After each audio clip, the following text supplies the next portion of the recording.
माता जी, ये तो हमारा बड़ा सौभाग्य है कि इस बार आपका चतुर्मास में मिला और उस चतुर्मास में बहुत बड़े बड़े चमत्कार हुए। सहस्त्रकोट जिनालय का निर्माण होगा, चंदापुर भगवान के भूगर्भ में उसका भी जीर्णोद्धार होगा और बाहर 24 है उसका भी जीर्णोद्धार होगा। लेकिन सबसे बड़ा एक जो देखने को मिला माता जी, जो पहली बार सिद्ध क्षेत्र पर हुआ कि 550 शिवरार्थी इस पर्युषण पर्व में आए, यह भी एक बड़ी उपलब्धि थी। इसका भी एक महत्व बताएं माता जी, इसका शिविर लगने का क्या महत्व है। और सभी भक्तों का मैं समिति की ओर से अपनी ओर से हार्दिक अभिनंदन करता हूँ। प्रश्न किया, सिद्ध क्षेत्र सोनागिर में ऐसा शिविर प्रथम बार लगा और उस शिविर में 500 शिविरार्थी थे। दशलक्षण महापर्व जैन धर्म का सबसे बड़ा पर्व है और आप ये जानते हैं, द्रव्य शुद्धि, क्षेत्र शुद्धि, काल शुद्धि और भाव शुद्धि। द्रव्य शुद्ध हो, क्षेत्र शुद्ध हो। अभी आप कैसे क्षेत्र में बैठे हैं? शुद्ध क्षेत्र में। सिद्ध क्षेत्र और शुद्ध क्षेत्र। आपका द्रव्य कैसा है? वस्त्र कैसे पहने हैं? शुद्ध है। सामग्री कैसी है आपकी? शुद्ध है। द्रव्य शुद्ध, क्षेत्र शुद्ध, काल शुद्ध और भाव शुद्ध। अभी काल शुद्ध की बात नहीं करूंगी। जिस समय अच्छा काम किया वो काल शुद्ध हो गया। जिस समय अच्छा काम किया वो काल शुद्ध हो गया। लेकिन कुछ समय ऐसा भी आता है कि जिसमें काल शुद्धि होती है। जैसे दशलक्षण पर्व है, अष्टानी का पर्व है ना। और भी कभी सर्वार सिद्धि योग आता है, कभी अमृत सिद्धि योग आता है, कभी रवि पुष्य नक्षत्र आता है। इस तरह के आते रहते हैं। इसे कहते हैं काल शुद्धि। यदि आप अपने मकान का नागल करवाते हो, उद्घाटन करवाते हो, तो ज्योतिषी से पूछते हो कि कब करवाऊं, जरा समय बता दो। ये क्या है? काल शुद्धि। क्या है ये? काल शुद्धि। तो जो दशलक्षण पर्व है वो अत्यंत उत्कृष्ट काल है। किसके लिए? आध्यात्मिक जीवन के जीने के लिए। उस समय में हर व्यक्ति पूजा, भक्ति, जाप, माला, उपवास, दान आदि खूब अच्छी तरह से करता है ना।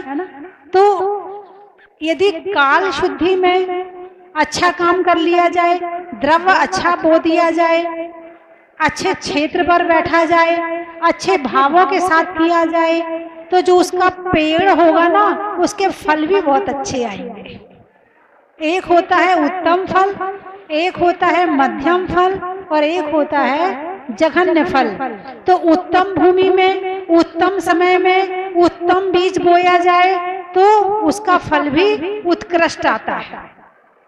ठीक है ना। तो प्रश्न था कि सोनागिर सिद्ध क्षेत्र पर जो शिविरार्थी आए तो उसका फल क्या है? तो द्रव्य शुद्ध, क्षेत्र शुद्ध, काल शुद्ध, भाव शुद्ध, इतना सारा शुद्ध होने के बाद में जो शिविरार्थी यहाँ आए और यहाँ आकर भक्ति, जाप, पूजा, माला, विधान, दान करके गए हैं, उनको उत्कृष्ट फल की प्राप्ति होगी। ऐसा उस शिविर का फल होगा।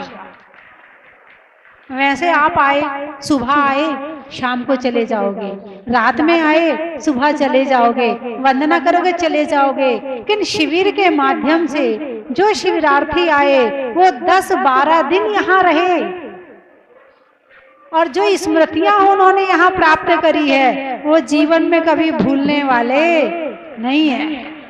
माता जी के सानिध्य में हमें पंचकल्याण कराने का भी अवसर मिला। उसमें तो आपने पाषाण से भगवान बनाने की विधि बड़ी अच्छी तरह से कराई, उसको पंचकल्याणक बताया। लेकिन हम यहाँ आ तो नहीं सके, लेकिन 10 दिन टीवी के माध्यम से देखा। आपने इंसान से भगवान बनाने की विधि 10 लक्षण में बताई, इसका महत्व बताया। ये सिद्ध भूमि है, इस सिद्ध भूमि से आत्मा परमात्मा बनी है। क्या आत्मा परमात्मा बनी है, मनुष्य भगवान बना है। और ऐसी सिद्ध भूमि पर यदि साधना करी जाए तो आपकी साधना भी आपको एक दिन भगवान बना देगी।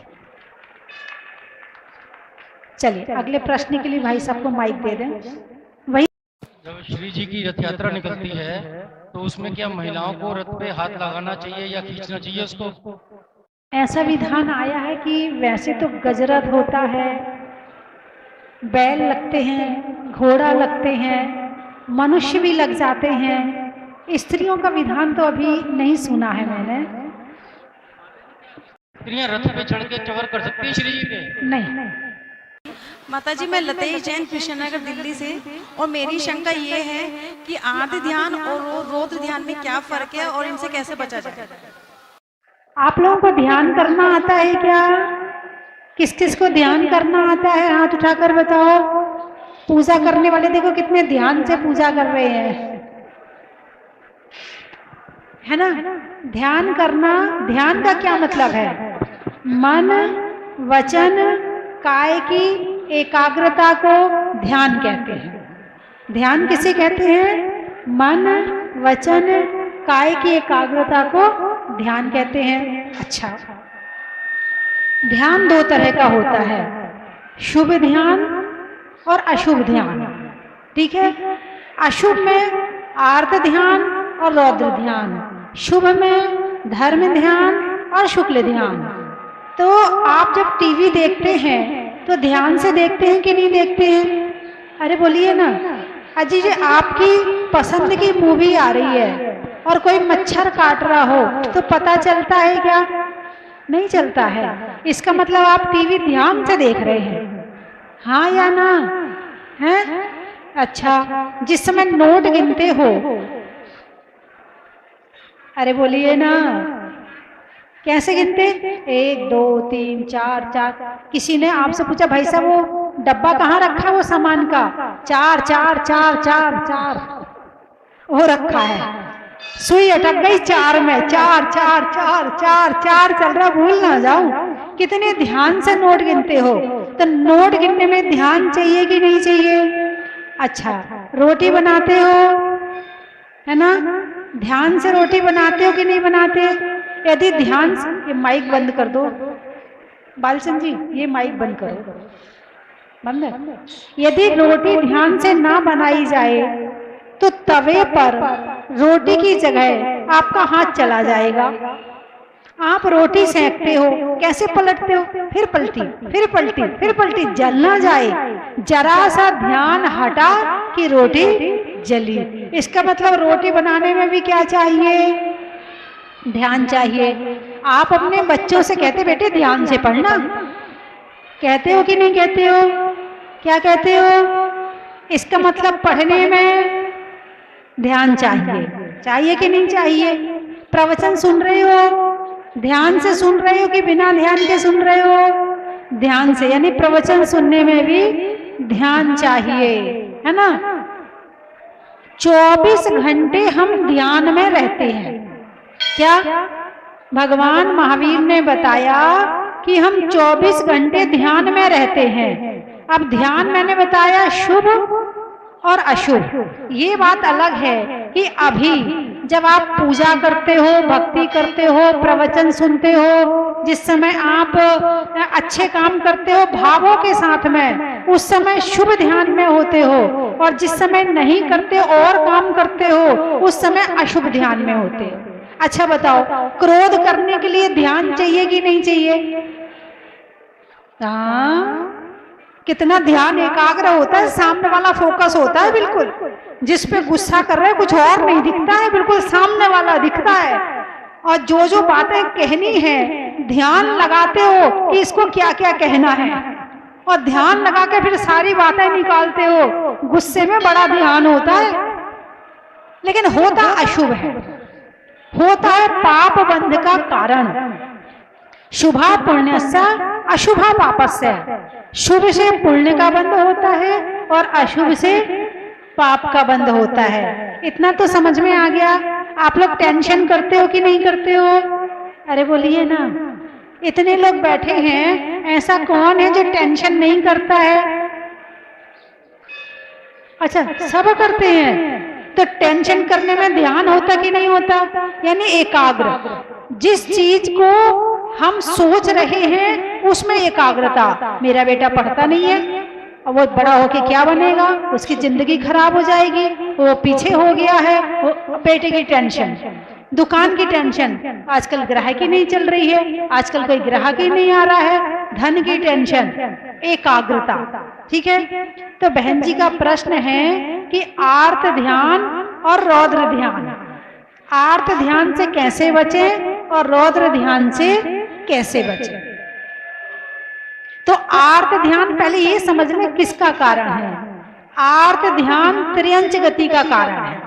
आप अपने बच्चे की टेंशन कर रहे, किसी की भी टेंशन करते। आपको पता है सुकुमाल की माँ, सुकुमाल मुनिराज की याद है? सुकुमाल जब दीक्षा लेके चले गए थे तो सुकुमाल की माँ ने बहुत टेंशन करी थी कि नहीं करी थी? अरे बोलिए ना, करी थी ना। इतनी टेंशन करी, इतनी टेंशन करी, खाना छोड़ दिया, पीना छोड़ दिया, और उस टेंशन की वजह से, बेटे की टेंशन की वजह से वो बाघनी बन गई थी।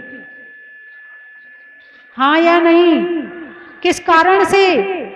टेंशन किसकी थी? बेटे की। और बाघनी किसको बना? त्रियंच गति में किसको जाना पड़ा? माँ को जाना पड़ा।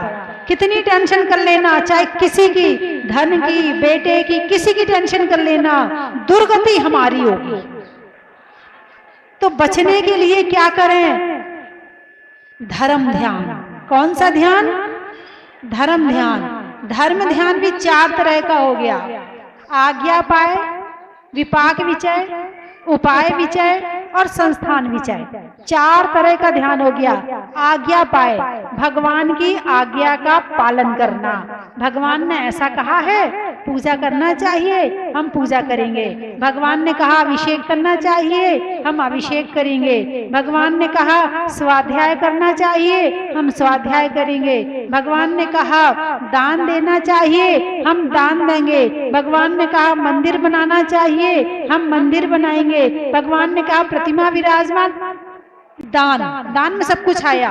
4 दान, आहार दान, अभय दान, औषध दान और ज्ञान दान। भगवान ने कहा संयम का पालन करना चाहिए, हम संयम का पालन करेंगे। भगवान ने कहा तपस्या करनी चाहिए, हम तपस्या करेंगे। ये कौन सा धर्म ध्यान हो गया? आज्ञा पाए धर्म ध्यान। विपाक विचय धर्म ध्यान, यानी कर्म के उदय को मानना। घर में, परिवार में जितने लोग रह रहे हैं, सबका अपना अपना पर्सनल कर्म है। सबकी कर्म की फैक्ट्री अपनी अपनी है। कोई किसी के कर्मों का फल नहीं भोगता है। हाँ, उसके कारण से हम कर्म बंद तो कर सकते हैं, मगर फल तो हमें ही भोगना पड़ेगा। बात समझ में आई कि नहीं आई? घर में धन है, पैसा है, अच्छा परिवार है, बहू है, बेटा है, सब है, और एक घर में ऐसा बेटा पैदा हो गया कि जो चल नहीं पाता है, बोल नहीं पाता है, देख नहीं पाता है, दिन भर पड़ा रहता है, तो सारे घर वाले टेंशन करते कि नहीं करते? अरे बोलिए ना, करते हैं ना। अच्छा ये बताओ, उस बेटे के कर्म का उदय है कि नहीं है? यदि बेटा पुण्यात्मा होता तो बढ़िया होता, उसके सर्वांग सुंदर होते, आराम से आपके जैसे एक्टिव होता है। लेकिन पूरे समय टेंशन, मेरे घर में ऐसा बेटा है, बेचारा ऐसा, बेचारा ऐसा, बेचारा ऐसा। वो तो अपना कर्म का फल भोग ही रहा है, और घर वाले उसकी वजह से कर्म का बंध कर रहे हैं, जो वो अगले जन्म में भोगेंगे। तो यहाँ पर ये मान के चलो कि हर व्यक्ति के, परिवार के हर सदस्य का अपना अपना कर्म है। अपनी अपनी सांस ले रहे कि नहीं ले रहे, अपना अपना भोजन कर रहे कि नहीं कर रहे, अपना अपना सुख दुख भोग रहे कि नहीं भोग रहे ना, तो कर्म भी अपना अपना है। ऐसे समय में कर्म विपाक विचय यानी विचार करना चाहिए कि हमारे कर्म का उदय है कि हमारे घर में ऐसा बेटा पैदा हुआ, और बेटे के कर्म का उदय है कि उसको ऐसा शरीर मिला, और ऐसा मन शांत करके उस बेटे के नाम से आप विधान करो, आप माला फेरो, उसे भक्तांबर सुनाओ, है ना, उसके ऐसा काम करो कि उसको भी दुआ दो, भक्तांबर पढ़ के उसे दुआ दो, उसे अच्छा सा शास्त्र आदि स्वाध्याय सुनाओ, तो इससे उसका भी भला होगा और तुम्हारा भी भला होगा। लेकिन उसके नाम से टेंशन करके उसका भी बुरा कर रहे हैं और अपना भी बुरा कर रहे हैं। बोलिए हाँ या ना? हैं? ऐसे धन के प्रति सोचो, ऐसे और चीजों के प्रति, हर चीज के प्रति ऐसा विचार करो, तो इसको कहते हैं विपाक विचय धर्म ध्यान। जिस समय सीता को राम ने जंगल में भेजा था, किसने? राम को जानते हो? अरे बोलिए ना, सीता को जानते हो? कैसे जानते हो? आपने देखा है? तो फिर कैसे जानते हो? शास्त्रों में पढ़ा है, सुना है, बाबा वाक्य प्रमाणम, यानी भगवान ने जो कह दिया वो परम सत्य है, सत्य नहीं, परम सत्य है। तो जब सीता को राम ने जंगल में भेजा, कृतांत वक्र सेनापति बीच घनघोर जंगल में रथ रोककर खड़ा हो गया और हाथ जोड़कर रोने लगा। सीता समझ गई, वो रथ से उतर गई। तो कृतांत वक्र सेनापति ने सीता से पूछा कि स्वामी के लिए कोई संदेश। तब सीता ने पता क्या कहा था? स्वामी से कहना, लोक अपवाद की वजह से तुमने मेरा त्याग तो कर दिया, लेकिन लोग किसी वजह से या लोकापवाद की वजह से धर्म का त्याग मत कर देना। ये सीता का संदेश राम के लिए था, और आज की सीता होती तो क्या संदेश भेजती? मैंने तुझे जेल ना भेज दिया तो मेरा नाम भी पंचम काल की सीता नहीं। तूने मुझे धोखा दिया है, ऐसा मजा चखाऊंगी कि तू भी याद रखेगा। बोलिए हाँ या ना? मगर उस सीता ने विचार किया, निश्चित ही मैंने पिछले जन्म में किसी के साथ में ऐसा कार्य किया होगा, किसी से किसी को अलग किया होगा, इसलिए आज मुझे अपने परिवार से अलग होना पड़ रहा है। और ऐसा चिंतन सीता ने जंगल में रह करके किया था। अंजना सती की सास ने अंजना सती को घर से निकाल दिया था, हाँ या ना?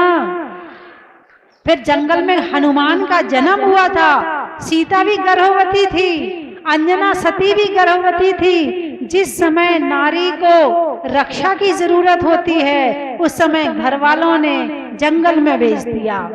बोलिए हाँ या ना? किसने भेजा था? घर वालों ने भेजा था या उसके कर्म ने भेजा था? अभी तो कह रहे कर्म ने भेजा था। जरा यही बातें घर में याद कर लेना। जब तुम्हारे साथ में कोई घटना घटे तब याद कर लेना कि कर्म ने भेजा है, फिर मन में शांति रख लेना। हाँ, इसी का नाम है विपाक विचय धर्म ध्यान। क्या नाम है इसका? विपाक विचय धर्म ध्यान। ऐसा विचार करने से मन शांत होता है, मन अच्छा होता है, दूसरों के दोष नहीं अपने दोष दिखते हैं। और जब अपना दोष दिखने लगे तो समझना धर्म शुरू हो गया। जब तक दूसरों के दोष नजर आ रहे हैं तब तक समझना कि हम सही सोच नहीं कर रहे हैं, और जब खुद के दोष दिखने लगे तो समझना धर्म ध्यान शुरू हो गया। आर्त ध्यान छोड़ने के लिए ऐसा विचार करना जरूरी है। उपाय विचय धर्म ध्यान। जो मैंने कर्म किए थे, अब ये कर्म कैसे दूर हो? मैना सुंदरी की शादी किससे हुई थी? कोढ़ीपति से हुई थी। श्रीपाल कैसा था? कोढ़ी था। तो मैना सुंदरी ने श्रीपाल को छोड़ दिया था क्या? नहीं छोड़ा था। तो क्या हुआ था? हैं? आजकल की लड़की यदि शादी कर रही है तो 10 देखेगी, पहले 10 लड़के। पापा वो काला बहुत है, मैं इससे शादी नहीं करूंगी। पापा उसके सिर पे बाल नहीं है, इससे कोई शादी करेगा क्या? पापा वो टिग्गा सा है, मैं इससे शादी नहीं करूंगी। पापा वो ऐसा, इतने करती है नखरे कि पापा बेचारे कहते भैया तू ही ढूंढ ले, मेरे बस की नहीं कि तेरे लिए को हम ढूंढ सके। हाँ या ना?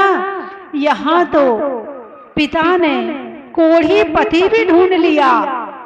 तो जैसे पिताजी आपकी आज्ञा, जो मेरे भाग में था वो मुझे मिल गया। संस्कारी नारी अपने वर का चयन स्वयं नहीं करती है। मैना सुंदरी ने यही तो कहा था। पिता को गुस्सा आ गया था, पिता ने कोढ़ी पति से देखते हैं तेरा भाग, और मैना सुंदरी को फिर रोका बहुत कि तेरे लिए महल बनवा देंगे, अलग रख देंगे, तू रह जा। अब नहीं रहूंगी, अब तो जहां मेरे पति रहेंगे वहां मैं रहूंगी। फिर मैना सुंदरी ने तीर्थ यात्रा करवाई। उस तीर्थ यात्रा में श्रीपाल मौन मैना सुंदरी सोनागिर भी आए होंगे, इस सोनागिर के दर्शन भी किए होंगे, है ना? और उसके बाद मुनिराज से पूछा कि इनका कोढ़ नष्ट कैसे होगा? मुनिराज ने कहा सिद्ध चक्र विधान करो। कौन सा विधान करो? सिद्ध चक्र विधान करो। और सिद्ध चक्र विधान किया, उसका जल, उसका गंधोदक कोढ़ियों पर छिड़का, पाप का नाश हुआ, कोढ़ ठीक हो गया। उपाय विचय धर्म ध्यान, कर्म का उदय आया है तो उपाय करो। क्या करो? उपाय करो कि कर्म कैसे ठीक होगा, एक कर्म कैसे जाएगा, उसका उपाय करना। उपाय विचय धर्म ध्यान और संस्थान विचय धर्म ध्यान, इसके 4 भेद हैं। पार्थिवी धारणा, आग्नेय धारणा, वायु धारणा और जल धारणा। इसको तो आप पढ़ेंगे तब ज्यादा अच्छा लगेगा, यानी इसमें ध्यान की स्थिति बन जाती है ना? तो इन चारों चीजों को करने से आर्त ध्यान और रौद्र ध्यान नहीं होता है, धर्म ध्यान होता है, पुण्य का प्रकाश होता है, पाप का नाश होता है, और आप त्रियंच गति और नरक गति से बच सकते हो। बस यही रास्ता है, दूसरा रास्ता नहीं है। माताजी, मेरा प्रश्न है कि सम्यक दर्शन और सम्यक ज्ञान ये सब प्रकट कैसे होता है? और दूसरा प्रश्न है, श्री कृष्ण भगवान की धर्मपत्नी रुक्मिणी का वियोग किस कारण से हुआ था? कौन सा कर्म खो दिया था उनका? अच्छा, एक प्रश्न बहुत बड़ा है। सम्यक दर्शन, सम्यक ज्ञान और सम्यक चारित्र कैसे प्रकट होता है? इसके 2 कारण हैं। अंतरंग कारण है, जब अनंतानुबंधी क्रोध, मान, माया, लोभ, मिथ्यात्व, सम्यक मिथ्यात्व और सम्यक प्रकृति का उपशम, क्षय उपशम होता है, तब सम्यक दर्शन होता है, सम्यक ज्ञान होता है। और जब अप्रत्याख्यान प्रत्याख्यान संजुलन का मंद उदय होता है, तब जो चारित्र प्रकट होता है। ठीक है? और बहिरंग कारण में यदि ग्रस्त है तो देव पूजा, गुरु उपासना, स्वाध्याय, संयम, तप और दान पूरी भक्ति के साथ करें, पूरी भक्ति के साथ करें, तो कहीं ना कहीं, कभी ना कभी सम्यक दर्शन की प्राप्ति हो जाएगी, है ना? और वही सम्यक दर्शन जब और निर्मल होगा तो आपको सम्यक चारित्र की तरफ ले जाएगा। रुक्मिणी ने किसी मोर के बच्चे को मोर से अलग किया था, मोर के बच्चे को मोर से अलग किया था। इसी कारण से जन्म होते ही प्रद्युम्न का हरण हो गया और 16 वर्ष तक वो प्रद्युम्न दूसरी माँ के यहाँ रहा और बाद में वापस आया। ठीक है, चलिए अगला प्रश्न। जी वंदामी वंदामी माता जी, मुझे आपसे 4 प्रश्न पूछने थे। इतने सारे लोग भी और भी तो बैठे भैया, एक पूछ ले। चल एक पूछ। माता जी सबसे पहले मुझे पूछना था, जैसे हमारे अरिहंत परमेष्ठी हैं, वो जब सिद्ध परमेष्ठी बनते हैं तब जैसे आदिनाथ भगवान की जो कद था वो 500 धनुष था, लेकिन हम मनुष्यों का कद आजकल 8 फीट 5 इंच, ये तो सबसे ज्यादा, इससे ऊपर गया ही नहीं है। तो हम लोगों को जब हम में से कोई अगर सिद्ध बने तो वो सिद्ध शिला पर विराजमान होते हैं, तो उनका सर तो उससे छुपा हुआ होता है, तो हमारी तो इतनी मतलब हाइट ही इतना कदी नहीं है, तो क्या हम उतने लेवल पे हो सकते हैं? संसारी प्राणी हैं वो पैरों से बराबर है। क्या संसारी प्राणी पैरों से बराबर है और ऊपर से ऊंचा नीचा है। सिद्ध भगवान सिर से बराबर हैं, नीचे से ऊंचे नीचे, ठीक है। और शरीर की हाइट से आत्मा के सुख में, आत्मा की शक्ति में, आत्मा के ज्ञान में, आत्मा के दर्शन में कहीं कोई फर्क पड़ने वाला नहीं, ठीक है। जितना सुख 500 धनुष की काया में है, उतना ही सुख 3.5 हाथ के जो भगवान महावीर थे उनमें है। सुख शक्ति में कहीं अंतर नहीं है, क्योंकि आत्मा का स्वभाव जो है वो विस्तार और संकुचन वाला है। कैसा है? विस्तार और उपसंहार। यानी जैसे दीपक को यदि घड़े में रख दो तो दीपक का प्रकाश कितना हो जाता है? घड़े के बराबर। और निकाल के कमरे में रख दो तो कमरे के बराबर। ऐसे ही आत्मा चींटी के शरीर में जाए तो चींटी के बराबर, और हाथी के शरीर में जाए तो हाथी के बराबर। वो फैलाव और संकुचन उसमें होता है। सुख शक्ति में कहीं कोई अंतर नहीं पड़ता और सभी सिद्ध भगवान सिर से बराबर है, ठीक है। चलिए अगला प्रश्न। माता जी मेरा अगला प्रश्न, बोले तीनों लोगों के तीनों कालों का प्रत्यक्ष दिखता है एक ही बार में, एक समय पर हर प्राणी का, तो जो नत्य निगोद में जो जीव होते हैं उनको कितना ज्ञान होता है? लब्ध अक्षर ज्ञान होता है। लब्ध अक्षर जो अक्षर का सबसे छोटा रूप है उतना ज्ञान उनका उघड़ा हुआ होता है। उससे ज्यादा उन्हें ज्ञान जो सबसे यानी सबसे ज्ञान की सबसे जघन्य होता है, हो सकता है कम से कम, जितना ज्ञान कम से कम हो सकता है, जिसके कारण से जीव बना रहे हो, जड़ ना हो जाए, उतना ज्ञान होता है। और जो सिद्ध भगवान हैं उन्हें तो तीनों लोगों का तीनों कालों का ज्ञान होता है। तो 8 साल से उनका अभिषेक के लिए भगवान के लिए होता है कि जब 8 साल के हो जाएंगे तब वो अभिषेक कर सकते हैं। क्या वो हमारे साथ पुजारी वाले कपड़े पहन के हाथ लगा सकते हैं? सिर्फ सावधानी। बच्चा है और उसे मंदिर में नींद आ रही, मंदिर में सो गया। मंदिर में भूख लगी, वहीं खाने को चाहिए ना, आप नहीं खिलाते वो बात अलग है, लेकिन खाने को मांग लेगा वो। उसके मन में आया कि मुंह में हाथ डालना है तो वहीं बैठ के मुंह में हाथ भी डाल लेगा। उसे जमीन में हाथ फेरना है, वो जमीन में भी हाथ फेर लेगा। उसे रोना आएगा तो वहीं पांव पटक पटक के रोने लगेगा।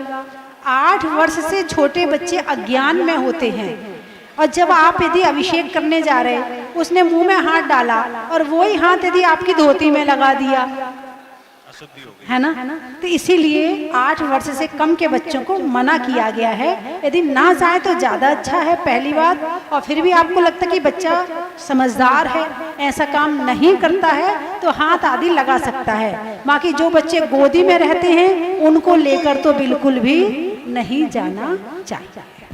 मेरी सत्ता है कि आज इतने लोग दर्शन करने, यात्रा करने आए, भगवान के दर्शन तो किए, पर आपकी वाणी से वो लोग वंचित रहे। उनका कौन सा पाप का उदय था जो आपकी वाणी नहीं श्रवण कर सके? यदि दिव्य तो नहीं।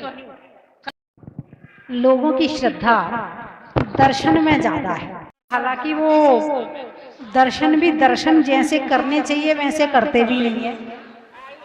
क्योंकि यदि ज्ञान होगा तो दर्शन में विशेषता आएगी, और ज्ञान नहीं होगा तो दर्शन भी होने वाले नहीं है। और ज्ञान के प्रति जिज्ञासा कम है। देखने में जैसे पहले रेडियो था, ठीक है, उसके बाद टीवी आई। तो जब टीवी आई तो रेडियो में केवल सुन सकते थे और टीवी में देख भी सकते हैं। किताब, रेडियो और टीवी, तीन चीज आपके पास में है ना। अब आप क्या यूज करोगे? जो चीज किताब में लिखी है वही रेडियो में आ रही है, और जो चीज रेडियो में आ रही है वही टीवी में आ रही है। आप क्या यूज करोगे? हैं? टीवी ना, हैं? किताब नहीं करोगे, उसमें खुद जोर लगाना पड़ेगा। टीवी में केवल देखने का काम ज्यादा हो गया है। तो दर्शन करना बहुत अच्छी बात है, दर्शन करना चाहिए, लेकिन पहले दर्शन की विधि जानना चाहिए। और जानने के लिए शास्त्र पढ़ना जरूरी है। आप शास्त्र नहीं पढ़ते हो, प्रवचन सुन लो, है ना। तो उस समय कहीं ना कहीं ज्ञानावरण कर्म आ रहा है, जिसके कारण वो प्रवचन नहीं सुन पाएगा। मंत्र का अंत क्या होता है? जो धर्म की पाठशाला होती वहां जाती हो? हाँ, जाती हूँ। देख लो जाती कि नहीं जाती। आपकी मम्मी इशारा कर रही जाती, इसलिए आपने कहा जाती हूँ मोबाइल में। अच्छा, तो उसमें आपको सिखाया कि नहीं सिखाया नमोकार मंत्र का अर्थ? सिखाया। क्या सिखाया बोल के बताओ, बोलो। मंत्र। हाँ बोलो, अर्थ बोलो। नमो आर्यंतारम, अर्थ बताओ। नमो सिद्धारम, नमो आर्यरम, नमो वज्रायरम, नमो लोय सर्वसारम। ऐसे पंच नमस्कारो सब पाप नाश, मंगलानाम च सभ्यसी पम्मम हवै मंगलम। बहुत बढ़िया।